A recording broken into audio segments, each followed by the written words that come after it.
उत्तर प्रदेश विधानमंडल आज से अपना बजट सत्र प्रारंभ कर रहा है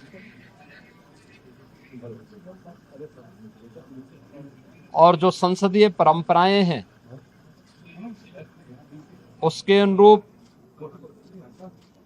इसकी शुरुआत माननीय राज्यपाल जी के अभिभाषण से होगी।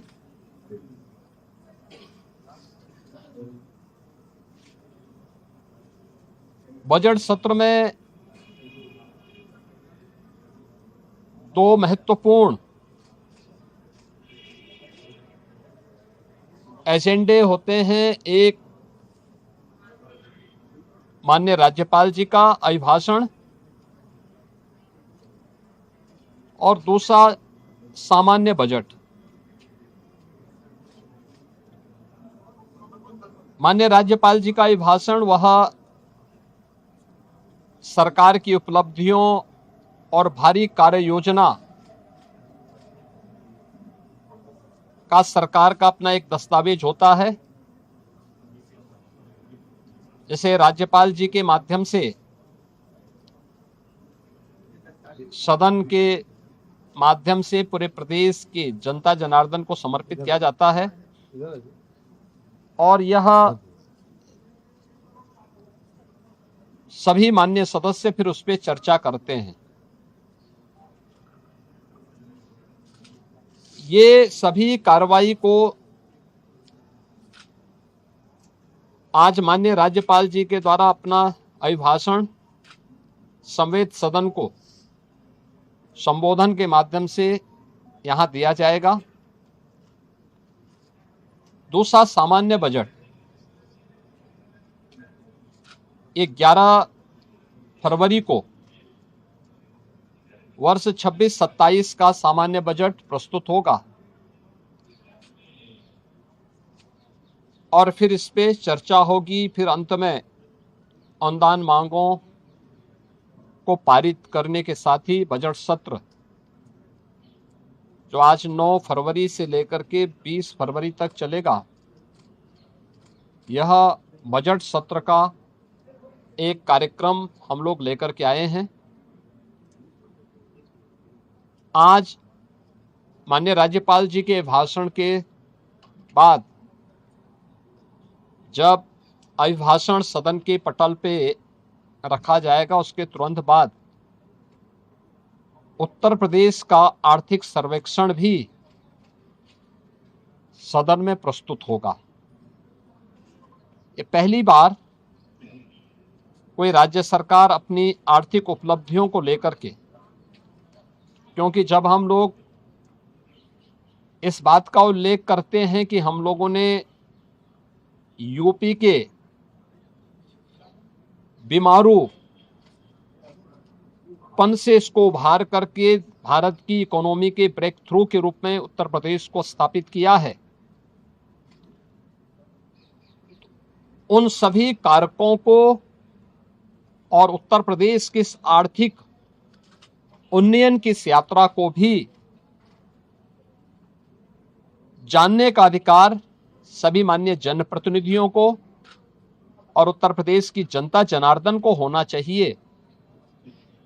हमने आर्थिक उन्नयन कितना किया है, उत्तर प्रदेश की प्रति व्यक्ति आय में क्या वृद्धि हुई है, एम्प्लॉयमेंट जनरेशन की स्थिति क्या है, उत्तर प्रदेश की वित्तीय प्रबंधन को कैसे हमने लगातार एक विषम परिस्थितियों से उभार करके उत्तर प्रदेश को पिछले 5 वर्ष के अंदर, पिछले 5 वर्ष से लगातार रेवेन्यू सरप्लस स्टेट के रूप में स्थापित किया है।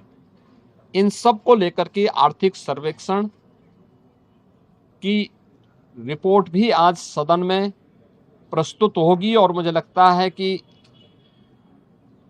राज्यपाल जी के भाषण पे चर्चा के दौरान भी और बजट पे चर्चा के दौरान भी सभी माननीय सदस्य के लिए यह रिपोर्ट एक महत्वपूर्ण दस्तावेज होगा अपने डाटा को प्रस्तुत करने के लिए और उस पर चर्चा करने के लिए। वास्तव में विधानमंडल लोकतंत्र का एक महत्वपूर्ण आधार स्तंभ है। यह संवाद से चलता है, कार्रवाई को बाधित करके नहीं। किसी भी माननीय सदस्य को अगर कोई मुद्दा उठाना है तो कार्रवाई को बाधित करने से वह एक प्रकार से जिन मुद्दों को की ओर ध्यान आकर्षित करना चाहता है उन मुद्दों पे को डाइल्यूट करने का प्रयास कर रहा है। हम लोगों ने बार बार कहा है कि सरकार संवाद से समस्या का समाधान पर विश्वास करती है। सरकार हर मुद्दे पे चर्चा परिचर्चा करने को तैयार है। हर एक माननीय सदस्य के बहुमूल्य सुझावों को स्वीकार करने को तैयार है, उस पर चर्चा करके और जो भी राज्य के हित में आवश्यक है उस प्रकार का कदम उठाने के लिए तत्पर है, तैयार है। लेकिन कार्रवाई को बाधित न किया जाए, अनावश्यक शोरगुल से बचा जाए। यद्यपि पिछले 9 वर्ष के अंदर उत्तर प्रदेश विधान मंडल में कार्रवाई के नए कीर्तिमान स्थापित हुए हैं और हम विश्वास करेंगे कि बजट सत्र जिस पर पूरे प्रदेश की और देश की भी निगाहें होंगी, इस बजट सत्र को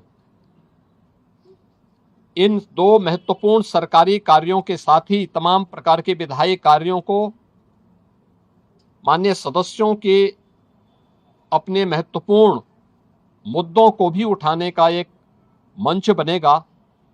इस विश्वास के साथ मैं बजट सत्र के अवसर पर विधानमंडल के सभी माननीय सदस्यों का और इस पूरी प्रक्रिया को सुचारू रूप से संपन्न करने के लिए विधानमंडल से जुड़े हुए जो हमारे अधिकारीगण हैं उन सब का भी, आप सभी का भी मैं हृदय से अभिनंदन करता हूं और विश्वास करता हूं कि बजट सत्र उत्तर प्रदेश के विकास की इस स्पीड को और तीव्र करने में एक बड़ी भूमिका का निर्वहन करेगा। मेरा सभी पक्षों के माननीय सदस्यों से अपील होगी कि हमें विधायिका के सर्वोच्च मंच को जनता जनार्दन से जुड़े हुए मुद्दों पर एक सार्थक चर्चा को आगे बढ़ाने, संवाद से समस्या के समाधान की दिशा में एक नया मार्ग आगे बढ़ाने की दिशा में अपना प्रयास करना चाहिए। मैं सभी माननीय सदस्यों का बजट सत्र के अवसर पर, क्योंकि यह सत्र और यह वर्ष हमारी सरकार का 10वां बजट है, तो उस दृष्टि से अत्यंत महत्वपूर्ण है। मैं सभी का एक बार फिर से सबका स्वागत करता हूं।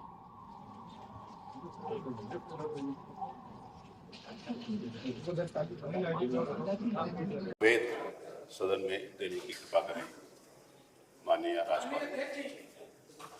हो जाए उसके बाद देखते हैं। बैठिए अभी सुनेंगे उसके SIR के नाम के ऊपर सुनेंगे, टाइम आएगा तो प्लीज बैठिए।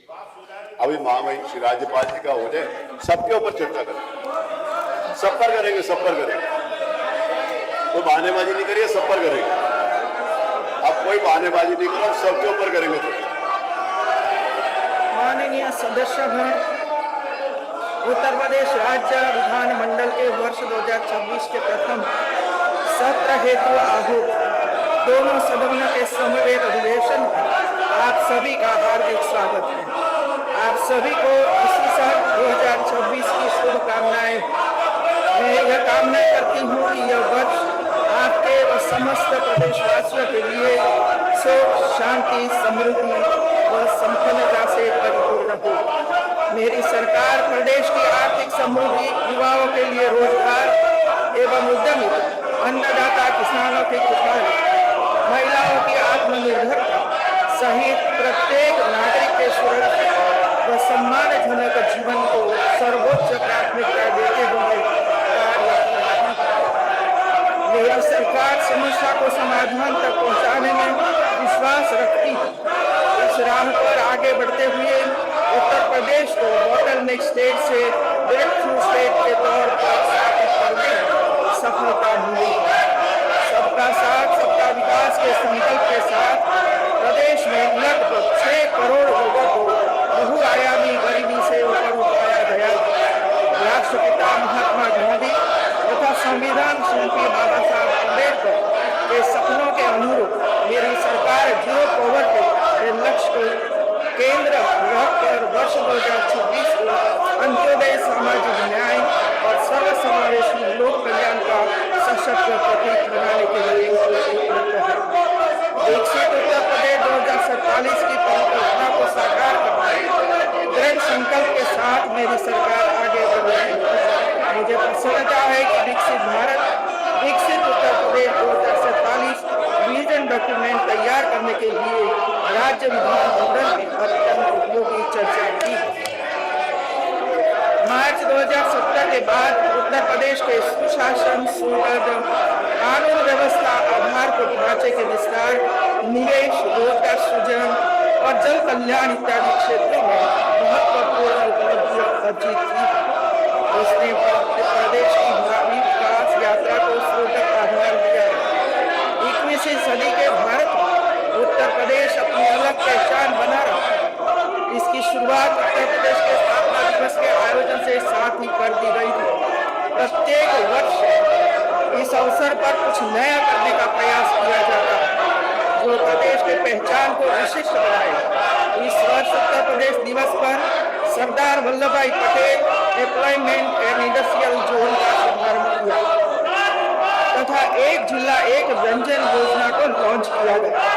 प्रयागराज में 2025 के महाकुंभ के दौरान लगभग 66 करोड़ से अधिक श्रद्धालु तथा माघ मेला 2026 में 21 करोड़ से अधिक श्रद्धालुओं द्वारा स्नान किए जाने का अनुमान है। भारतीय संस्कृति और इतिहास के महापुरुषों जैसे गुरु तेग बहादुर साहब, अहिल्याबाई होलकर, धरती आबा बिरसा मुंडा एवं लोक पुरुष सरदार वल्लभ भाई पटेल की स्मृति में प्रदेश भर में विभिन्न कार्यक्रम आयोजित किए गए। प्रदेशवासियों ने श्री गुरु तेग बहादुर साहिब का 550वां पावन शहीदी दिवस श्रद्धापूर्वक मनाया।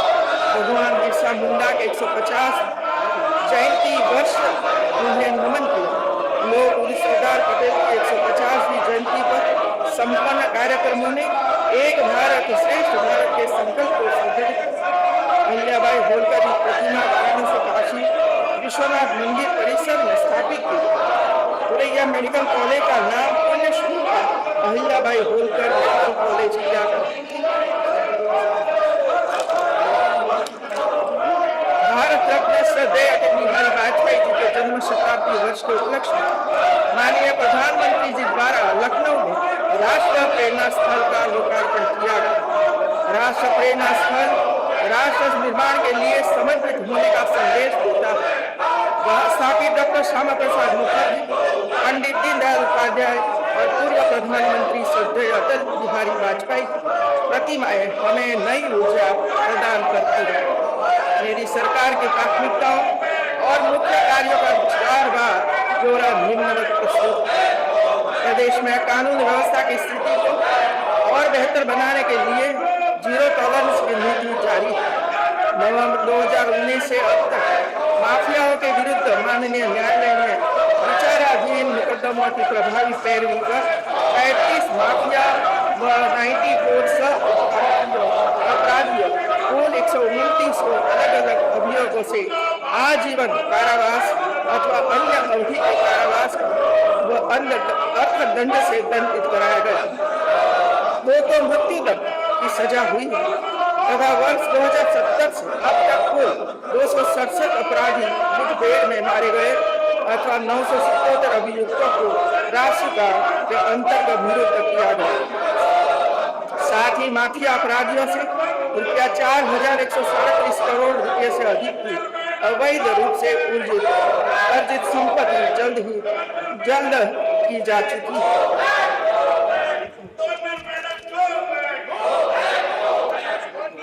बागवानी फसलों का निर्यात 2017 से 400 करोड़ से बढ़कर इस वर्ष 1700 करोड़ हो गया।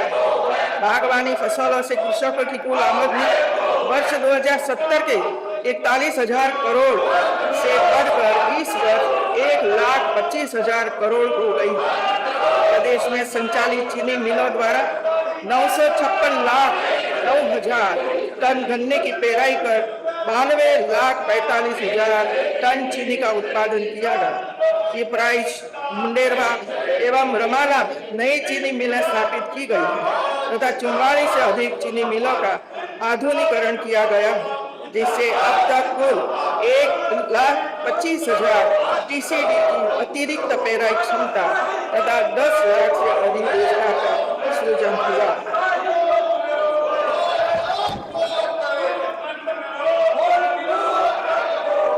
रुपया 62 करोड़ 26 लाख की लागत से 10 मंडी उपमंडी स्थलों में से 9 जनपदों में मंडी स्थलों के निर्माण कार्य पूर्ण हो चुका है। एक मंडी स्थान निर्माणाधीन है और रुपया 100 करोड़ 31 लाख की लागत से किसान एग्री मॉल का निर्माण प्रगति पर है। प्रधानमंत्री मत्स्य संपदा योजना अंतर्गत जनपद चंदौली तथा जनपद सिद्धार्थनगर की मंडी का निर्माण कार्य प्रगति पर है।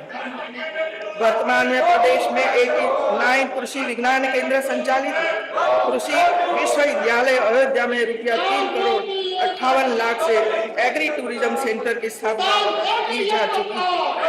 मेरी सरकार द्वारा जनपद कुशीनगर में महात्मा बुद्ध कृषि एवं प्रौद्योगिकी विश्वविद्यालय की स्थापना का निर्णय लिया गया।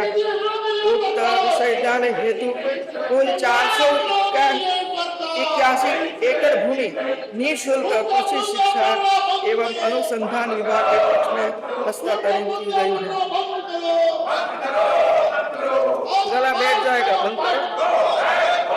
उत्तर प्रदेश खाद्य संस्करण उद्योग अंतर्गत पोर्टल पर 19 जनवरी 2026 तक 1500 आवेदन प्राप्त हुए तथा 459 स्वीकृत पूंजी निवेश प्रस्ताव के सापेक्ष रुपया 223 करोड़ 80 लाख से 80,000 से अधिक प्रत्यक्ष व परोक्ष रोजगार सृजन किया जा रहा है। साथ ही प्रधानमंत्री सूक्ष्म खाद्य उद्योग उन्नयन योजना के अंतर्गत वित्तीय वर्ष 2025-26 में रुपया 258 करोड़ अनुदान वितरित किया जा चुका है। मुख्यमंत्री प्रगतिशील पशुपालक प्रोत्साहन योजना के अंतर्गत 7,381 पुरस्कारों का वितरण किया गया। प्रारंभिक दुग्ध सहकारी समितियों के गठन योजना के अंतर्गत 3,201 समितियों के गठन के लक्ष्य के सापेक्ष 100% दुग्ध समितियों का गठन कर लिया गया। दुग्ध उत्पादन में प्रगति करते हुए कुल 54 परियोजनाओं के माध्यम से लगभग 550 करोड़ का निवेश प्राप्त हुआ, जिससे लगभग 39 लाख लीटर दुग्ध प्रतिदिन की दर से दुग्ध प्रसंस्करण क्षमता में वृद्धि हुई। इस नीति के अंतर्गत संबंधित निवेशकों को रुपया 12 करोड़ 74 लाख का वित्तीय अनुदान उपलब्ध कराया गया। प्रदेश के 57 जनपदों में रेशम उत्पादन का कार्य संचालित हो रहा, जिससे महिलाओं और युवाओं को ग्रामीण परिवेश में ही स्वरोजगार के असीम अवसर उपलब्ध हो रहे हैं। जनपद मिर्जापुर में लोकपुरुष सरदार वल्लभभाई पटेल राजकीय रेशम प्रशिक्षण संस्थान में निःशुल्क प्रशिक्षण उपलब्ध कराया गया तथा केंद्रीय रेशम बोर्ड के सहयोग से जनपद गोंडा में रीजनल सेरिकल्चर रिसर्च सेंटर की स्थापना की गई। भारत सरकार की one nation one ration card योजना के अंतर्गत उत्तर प्रदेश के 1 करोड़ 12 लाख से अधिक कार्ड धारकों द्वारा अन्य राज्यों से तथा अन्य राज्यों के 1,88,000 से अधिक राशन कार्ड धारकों द्वारा उत्तर प्रदेश से अपना खाद्यान्न प्राप्त किया। राष्ट्रीय खाद्य सुरक्षा अधिनियम 2013 के अंतर्गत 3 करोड़ 56 लाख राशन कार्ड धारकों को लगभग 8 लाख मैट्रिक टन खाद्यान्न का निःशुल्क वितरण प्रति माह नियमित रूप से किया जा रहा है।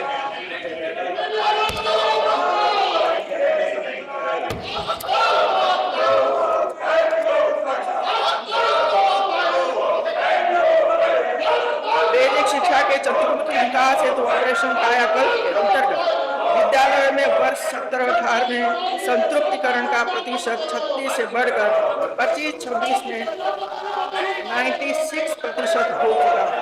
प्रदेश के सभी 75 जनपदों में 2-2 विद्यालय को मुख्यमंत्री मॉडल कंपोजिट विद्यालय एवं एक विद्यालय को मुख्यमंत्री अभ्युदय विद्यालय के रूप में विकसित किया जा रहा है। वर्ष 2022-23, 24-25 में परिषदीय प्राथमिक उच्च माध्यमिक एवं कस्तूरबा गांधी बालिका विद्यालयों में शिक्षकों के उपयोग 2,61,000 से अधिक टैबलेट्स वितरित किए जा चुके हैं। वर्ष 2025-26 में दुर्बल वर्ग के बच्चों की निजी विद्यालयों में निःशुल्क शिक्षा की व्यवस्था के अंतर्गत 1,40,000 से अधिक बच्चों का प्रवेश कराया गया। प्रोजेक्ट अलंकार योजना के अंतर्गत विद्यालयों के जर्जर भवनों का नवनिर्माण एवं सुविधाओं का विस्तार समाहित है। 2023-24 से 25-26 तक 275 करोड़ की धनराशि से 590 सरकारी सहायता प्राप्त विद्यालयों को आच्छादित किया। वर्ष 25-26 में केंद्र सरकार द्वारा वित्त पोषित पीएम उषा विद्यालय के अंतर्गत प्रदेश के 157 राजकीय माध्यमिक विद्यालय चयनित किए गए हैं। जनपद गोरखपुर में पूर्वांचल के प्रथम एवं प्रदेश के द्वितीय सैनिक स्कूल की स्थापना एवं संचालन आरंभ किया गया।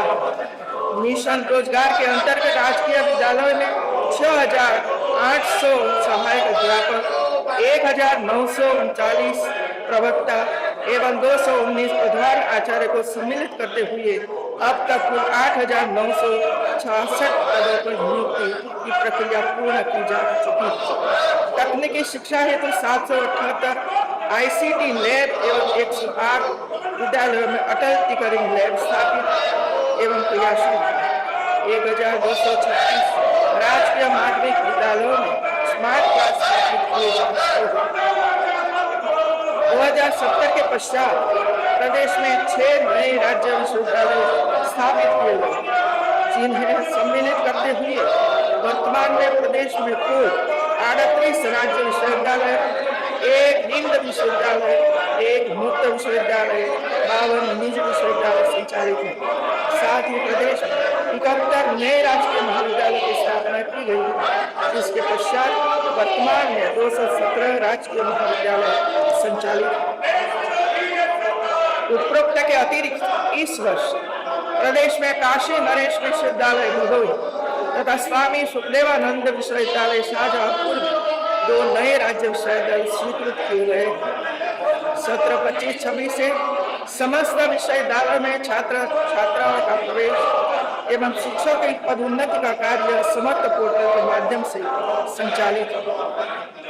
उच्च शिक्षा की गुणवत्ता में सुधार के लिए राज्य गुणवत्ता आश्वासन सेल की स्थापना वर्तमान में प्रदेश के 18 विश्वविद्यालय नेक में उत्कृष्ट श्रेणी प्राप्त है। नेक 1+ पर श्रेणी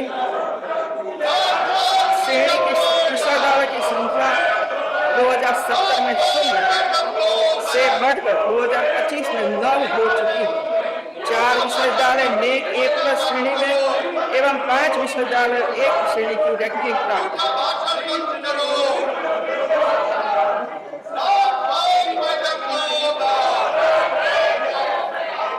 केवल 1 वर्ष में नेक स्थापित संस्थानों की संख्या 95 बढ़कर 161 हो चुकी है। यूएस एशिया रैंकिंग में सम्मिलित विश्वविद्यालय की संख्या भी 0 से बढ़कर 7 हो चुकी है। लखनऊ विश्वविद्यालय लखनऊ एवं छत्रपति शाहू जी महाराज विश्वविद्यालय कानपुर को यूएस वर्ल्ड रैंकिंग में सस्टेनेबल डेवलपमेंट गोल्स रैंकिंग प्राप्त हुई। प्रदेश के आचार्य नरेंद्र खुशी एवं प्रौद्योगिकी विश्वविद्यालय कुमारगंज अयोध्या को नेक की सर्वोच्च ग्रेड 1++ प्राप्त है तथा सरदार वल्लभ भाई पटेल कृषि विश्वविद्यालय मेरठ व बांदा कृषि विश्वविद्यालय बांदा को नेक की A ग्रेडिंग प्राप्त है। NIRF 2025 के परिणामों में अखिल भारतीय विश्वविद्यालय रैंकिंग की श्रेणी में मदन मोहन मालवीय प्रौद्योगिकी विश्वविद्यालय गोरखपुर को 68वां स्थान तथा लखनऊ विश्वविद्यालय लखनऊ को 98वां स्थान प्राप्त हुआ। राज्य विश्वविद्यालय की श्रेणी में मदन मोहन मालवीय विश्वविद्यालय गोरखपुर को 23वां तथा लखनऊ विश्वविद्यालय लखनऊ को 27वां स्थान प्राप्त हुआ। NRI 2025 से परिणामों की अभिधि की श्रेणी में लखनऊ विश्वविद्यालय को 29वां स्थान, प्राविधिक श्रेणी के मदन मोहन मालवीय विश्वविद्यालय को 60वां स्थान प्राप्त हुआ। फार्मेसी की श्रेणी में बुंदेलखंड विश्वविद्यालय 82 को 68वां स्थान, प्रबंधन श्रेणी में MMT गोरखपुर को 82वां स्थान, आर्किटेक्चर श्रेणी में AKP लखनऊ को 39वां स्थान प्राप्त है एवं मुक्त विश्वविद्यालय की श्रेणी में राजश्री टंडन मुक्त विश्वविद्यालय प्रयागराज को 30वां स्थान प्राप्त हुआ। प्रदेश के 6 राज्य विश्वविद्यालयों को UGC की कैटेगरी 1 दर्जा प्राप्त है। NRI की 11 कैटेगरी में प्रदेश के 14 राज्य विश्वविद्यालय एक से ज्यादा कैटेगरी में शामिल है।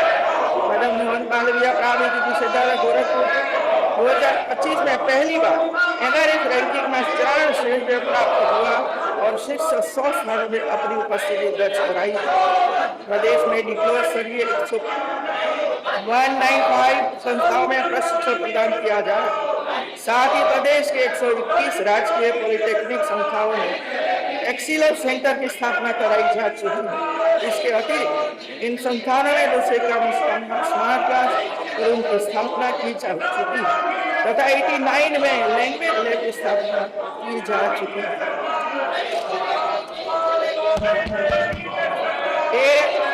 आपके समय में जो सारे जीरो का जीरो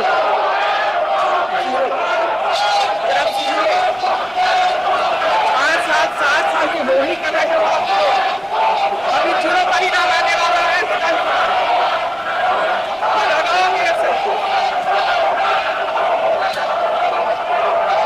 है वो करो, याद रखो।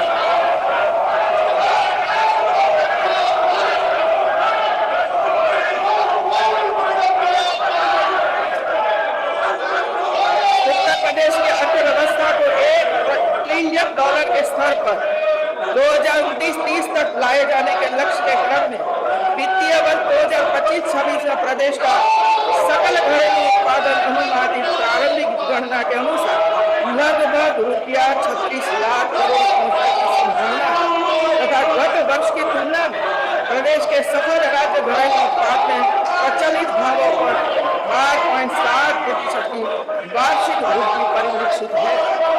प्रदेश के युवाओं को सरकार के साथ नीति प्रबंधन के कार्यों में सहभागिता का विशिष्ट अवसर प्रदान करने के उद्देश्य से प्रदेश सरकार द्वारा मुख्यमंत्री फेलोशिप योजना संचालित है।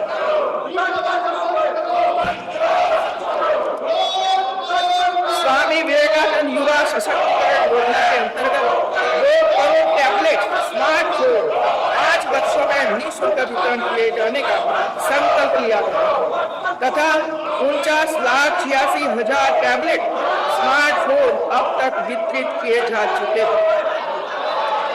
प्रदेश में 7 एक्सप्रेस वे वर्तमान में संचालित है। इसके अलावा 594 किलोमीटर लंबा गंगा एक्सप्रेस वे, कई लिंक एक्सप्रेस वे निर्माण का कार्य प्रगति पर है। प्रदेश में एक्सप्रेस वे के सन्निकट 26 जनपदों में 27 स्थानों पर औद्योगिक केंद्रों के विकास हेतु लगभग 6,300 हेक्टेयर भूमि का चिन्हांकन किया गया है, जिस हेतु संबंधित जनपदों को ₹8,632 करोड़ से अधिक की धनराशि अवमुक्त की जा चुकी है। ईस्टर्न डेडिकेटेड फ्रेट कॉरिडोर प्रदेश के कई महत्वपूर्ण जनपदों से होकर गुजरता है, जिसकी एक लॉजिस्टिक हब के इस कॉरिडोर से उत्तर प्रदेश के पारंपरिक उद्योगों को बंदरगाह तक माल भेजने में सुगमता के साथ समय की बचत होगी। हल्दिया में वाराणसी तक वाटरवे संचालित है, जिसे अयोध्या तक बनाने का कार्य प्रगति है। लगभग 47 लाख MSME इकाइयों की संख्या तथा 3 करोड़ 11 लाख लोगों को रोजगार कराया गया।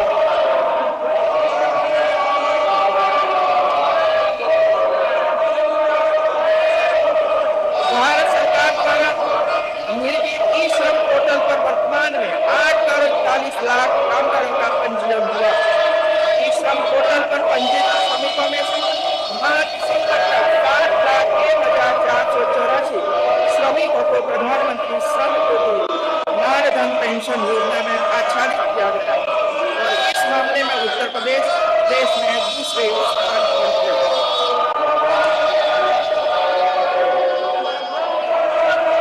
मुख्यमंत्री व्यापारी दुर्घटना बीमा योजना के अंतर्गत एवं 2020 से अब तक इस योजना के अंतर्गत 1391 व्यापारियों को लाभान्वित किया गया। प्रदेश की प्रति व्यक्ति आय को वर्ष 2016-17 में 24,500 रुपया थी।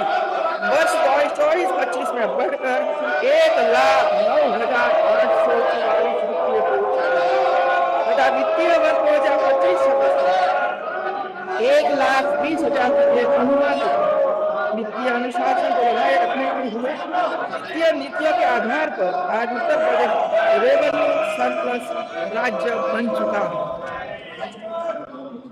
अयोध्या, प्रयागराज तथा गौतम बुद्ध नगर नोएडा में विशिष्ट अतिथि गृह निर्माण हेतु वित्तीय स्वीकृति निर्मित की जा चुकी है। मेरी सरकार के सुनियोजित प्रयासों व कार्यान्वयन से उत्तर प्रदेश देश में विभिन्न योजनाओं में द्वितीय स्थान पर है। भारत सरकार द्वारा निर्मित ई श्रम पोर्टल पर वर्तमान में 8,40,00,000 कामगारों का पंजीयन है। ई श्रम पोर्टल पर पंजीकृत श्रमिक होने से मार्च दिसंबर तक 7,01,484 श्रमिकों को प्रधानमंत्री श्रम योगी मानधन पेंशन योजना में आच्छादित किया गया है और इस मामले में उत्तर प्रदेश में दूसरे स्थान पर है।